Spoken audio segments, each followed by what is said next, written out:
হ্যাঁ, এই ইস্যু নিয়ে কথাবার্তা হচ্ছে যে আমরা তাদের হাইকমিশনকে ডেকেছি।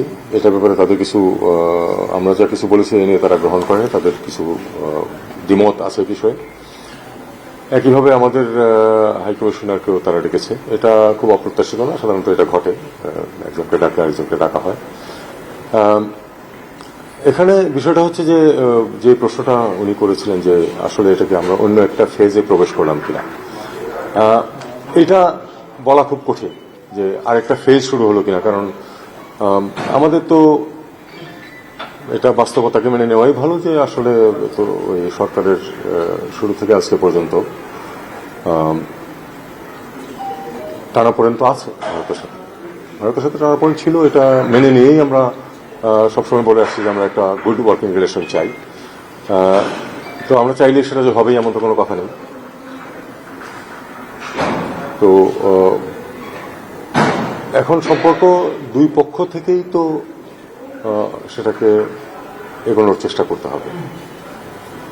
আমার মনে হয় আমরা দুই পক্ষ মিলিয়ে হয়তো অতটা এগোতে পারি, যে কারণে টানাপোড়েনটা রয়ে গেছে। ইদানিং কিছু কিছু বিষয়ে আমাদেরও আপত্তি আছে, তাদেরও নিজস্ব অবস্থান আছে। আমরা জানি যে শেখ হাসিনা ভারতে বসে, এর আগে একটা বিষয় ছিল যে তিনি বক্তব্য দিতেন শুধু আপনার সোশ্যাল মিডিয়াতে, কিন্তু সাবসিকুয়েন্টলি আমরা দেখলাম যে মেইন স্ট্রিম মিডিয়াতেও তো তার বক্তব্য এসেছে এবং সেই বক্তব্যের মধ্যে প্রচুর প্রভোকেশন আছে। এটা আপনারাও দেখেছেন, আমরাও দেখেছি। তো আমরা এটা যিনি এখানে একটা কোর্ট থেকে শাস্তিপ্রাপ্ত হয়েছেন, তিনি আমাদের পাশের দেশে বসে এখানে অস্থিরতা সৃষ্টির চেষ্টা করছেন, এটা আমরা আপত্তি করব বা তাদের সহায়তা চাবো যে তাকে ফেরত পাঠান, এটা খুব অস্বাভাবিক কিছু না। কিন্তু সেটা তারা সেদিকে যাননি। সর্বশেষ যে বক্তব্য তাদের এসে তাতে কিছু নসিহত করা হয়েছে আমাদেরকে। এই নসিহত আমি মনে করি না যে এটা কোনো প্রয়োজন আছে আমাদেরকে এভাবে করার। আমরা বাংলাদেশে নির্বাচন কেমন হবে এটা নিয়ে আমরা আমাদের প্রতিবেশীদের উপদেশ চাই। আমরা এই সরকার ডে ওয়ান থেকে স্পষ্টভাবে বলে আসছে যে আমরা একটা অত্যন্ত উচ্চমানের মানুষ যেন গিয়ে ভোট দিতে পারে সেই পরিবেশ সৃষ্টি করতে চাই, যে পরিবেশ গত 15 বছর ছিল না। এখন ভারত আমাদেরকে এটা নিয়ে উপদেশ দিচ্ছে, এটা আমি সম্পূর্ণ অগ্রহণযোগ্য মনে করি এই কারণে যে তারা জানে যে এর গত আগে 15 বছর ধরে যে সরকার ছিল, যে সরকারের সাথে অত্যন্ত মধুর সম্পর্ক ছিল,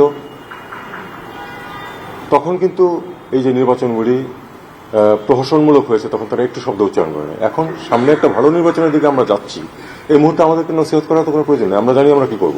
আমরা একটা ভালো নির্বাচন করবো যেটাতে মানুষ ভোট দিতে পারবে এবং যাদেরকে ভোট দেবে তারাই নির্বাচিত হবে, যেটা এর আগে গত 15 বছরে ঘটেনি। তো এই জিনিসটা আমাদের কাছে সম্পূর্ণ অগ্রহণযোগ্য। আর বাকিটুকু তো কিছু থাকে যে আমরা একটা কিছু বলি তারা আমাদের সাথে একমত নাই হতে পারে, সেটা আমি কিছু মনে করি না।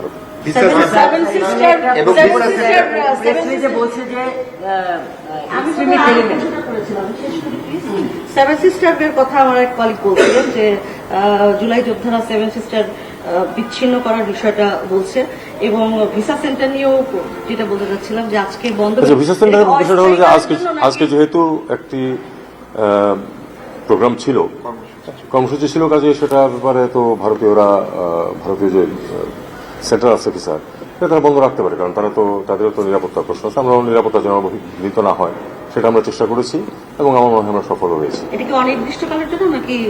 এটা তো আমাকে জানায়নি তারা কিছু, তারা আজকে বন্ধ রেখেছে 2টার থেকে, এখন যদি অনির্দিষ্টকাল কিনা সেটা আমরা জানি না। আর তাছাড়া আরেকটি কথা হলো যে ভিসার ব্যাপারে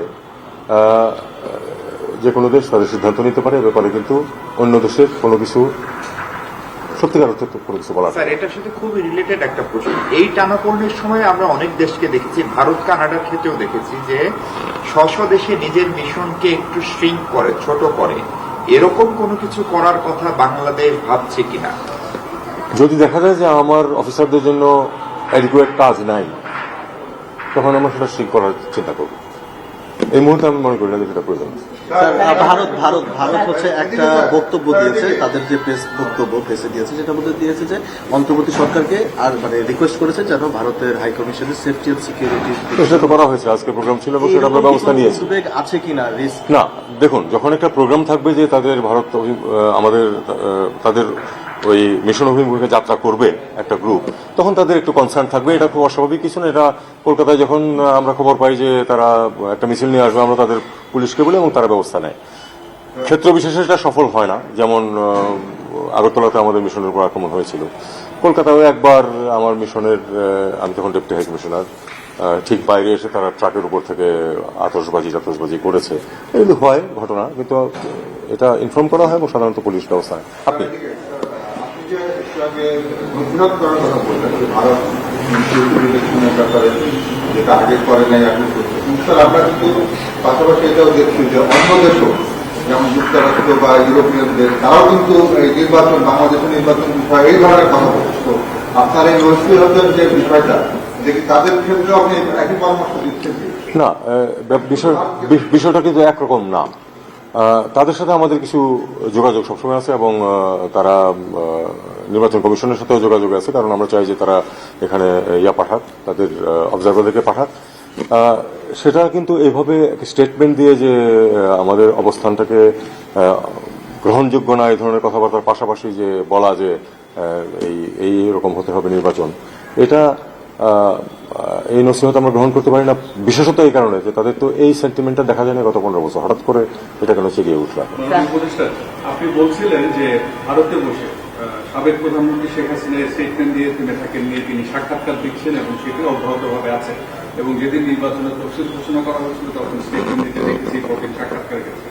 তো এই যে আমরা বারবার বলছি শেখ হাসিনাকে থামানোর জন্য, কিন্তু সেটি হচ্ছে না, সেটা অব্যাহতভাবে আছে। আমরা যেদিন সামন করলাম তারা কাউন্টার করেছে, আজকেও বলছে যে আমাদের যে অভিযোগগুলো আছে সেগুলোর জন্য যথেষ্ট তথ্যপত্র তাদের দেওয়া আছে। এখন পরবর্তী পদক্ষেপ কি হতে পারে শেখ হাসিনাকে থামানোর জন্য? উনি যে উস্কানিমূলক বক্তব্য দিয়েছে। দেখুন, ভারত যদি তাকে থামাতে না চায়, আমরা থামাতে পারবো না। এটা আমাদেরকে বুঝে নিতে হবে। আমরা চাইবো যে ভারত তাকে থামাক, যাতে এখানে একটা পরিবেশ সৃষ্টি যেটা হচ্ছে নির্বাচনের জন্য, সেখানে যেন তার ইনসেন্ডিয়ারি বক্তব্য যেগুলি উনি দিচ্ছেন সেটা যাতে কোনো পরিবেশ সৃষ্টি, খারাপ করার মতো কোনো পরিবেশ যাতে সৃষ্টি না হয়, এটা আমরা তাদের কাছে চাইবো। এবং তারা যদি সেটা করেন তাহলে সেটাকে আমরা একটা ভালো পজিটিভ পদক্ষেপ হিসেবে নেব। না করলে তো আমি তাকে জোর করতে পারবো না। আমার একটা প্রশ্ন স্যার, যেটা মানে প্রেস রিলিজে যদি আমার ভুল না হয়, তারা বলেছে যে এক্সট্রিমিস্ট এলিমেন্ট এখানে একটা ফলস নেগেটিভ তৈরি করার চেষ্টা করছে। আসলে এই এক্সট্রিমিস্ট এলিমেন্ট কারা, আপনারা এই ব্যাপারে কি বলবেন? আর হাসনাত আবদুল্লাহ বলেছে যে সার্বভৌমত্বকে যারা বিশ্বাস করে না তাদের আশ্রয় দিলে আমরা এখানে বিচ্ছিন্নবাদীদের আশ্রয় দেবো, এই বক্তব্যটা কি এটার সাথে রিলেটেড? বাংলাদেশ কোনো সন্ত্রাসবাদে বিশ্বাস করে না, এটা আপনারা জানেন। আমাদের একটা নীতি আছে এই ব্যাপারে সরকারের, এবং আমরা কোনো বিচ্ছিন্নতাবাদীদেরকে আমাদের ভূমিতে আশ্রয় দেব, অবশ্যই এটা সরকার করবে না, এবং আমি অনুমান করি যে বাংলাদেশে কোনো সরকারই করবে না। এটা একজন অ্যাক্টিভিস্ট রাজনীতি করেন, উনি বলতে পারেন, কিন্তু সেটা সরকারের অবস্থান অবশ্যই সেটা না। আমি একটু জানতে চাচ্ছিলাম, যেটা আমি বলছিলাম যে ভারতের প্রধানমন্ত্রী তিনি গতকাল বাংলাদেশের বিজয় দিবসে একটি টুইট করেছে যেখানে বাংলাদেশ উল্লেখ ছিল না, সেই প্রসঙ্গটি আপনি বলেননি। এটা অনেকদিন থেকে আমি ভারতে পোস্টেড ছিলাম, আপনারা জানেন, দীর্ঘদিন। তারা সবসময় এই মুক্তিযুদ্ধে আমাদের ভূমিকাটাকে খাটো করে দেখানোর চেষ্টা করে, এবং তারা এটাকে কলকাতায় যেমন এটাকে ওই অন্যভাবে পালন করে, তাদের ওই যে ইস্টার্ন কমান্ড দিবস হিসাবে পালন করে, কারণ তারা তা মনে করে যে তারা যুদ্ধ করে তাদের সেনাবাহিনী বিজয় অর্জন করেছে। সত্য, পাকিস্তানের বিরুদ্ধে তারা বিজয় অর্জন করেছে, কিন্তু বাংলাদেশে তাদের যে বিজয় সেটাতে তাদের লিটারেচারগুলি পড়েন।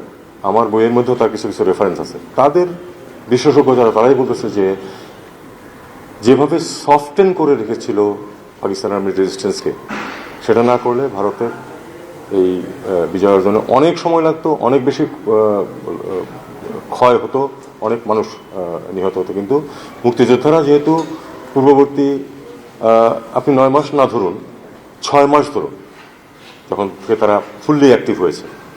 প্রথমে তো একটা রেজিস্ট্যান্স গেছে, কিন্তু তারপরে তো জুনের দিক থেকে তো পুরোপুরি যুদ্ধ শুরু করেছে মুক্তিযোদ্ধারা যদি এখানে মুক্তিযোদ্ধাদের অবদানটাকে যারা অস্বীকার করেন তারা মিলিটারি হিস্ট্রি বা মিলিটারি সায়েন্স সম্বন্ধে তাদের কোনো জ্ঞান নেই। তারা এটাকে অস্বীকার করার চেষ্টা করেন, কিন্তু এই অস্বীকার করার কোনো অর্থ হয় না। মুক্তিযোদ্ধাদের সহায়তা ছাড়া তারা এই বিজয় অর্জন করতে পারতেন না। মাননীয় উপদেষ্টা আরেকটা জিনিস যেটা ভারত এরকম এসেন্স করেছে তাদের ফ্লেক্সিবিলিটি, আমরা তদন্ত ছাড়াই হচ্ছে যে তাদেরকে। আচ্ছা, ঠিক আছে, আর এটা মোটামুটি আমি উত্তর দিয়েছি, এটা আর বেশি গভীরে যাওয়ার প্রয়োজন নেই আমার মনে হয়।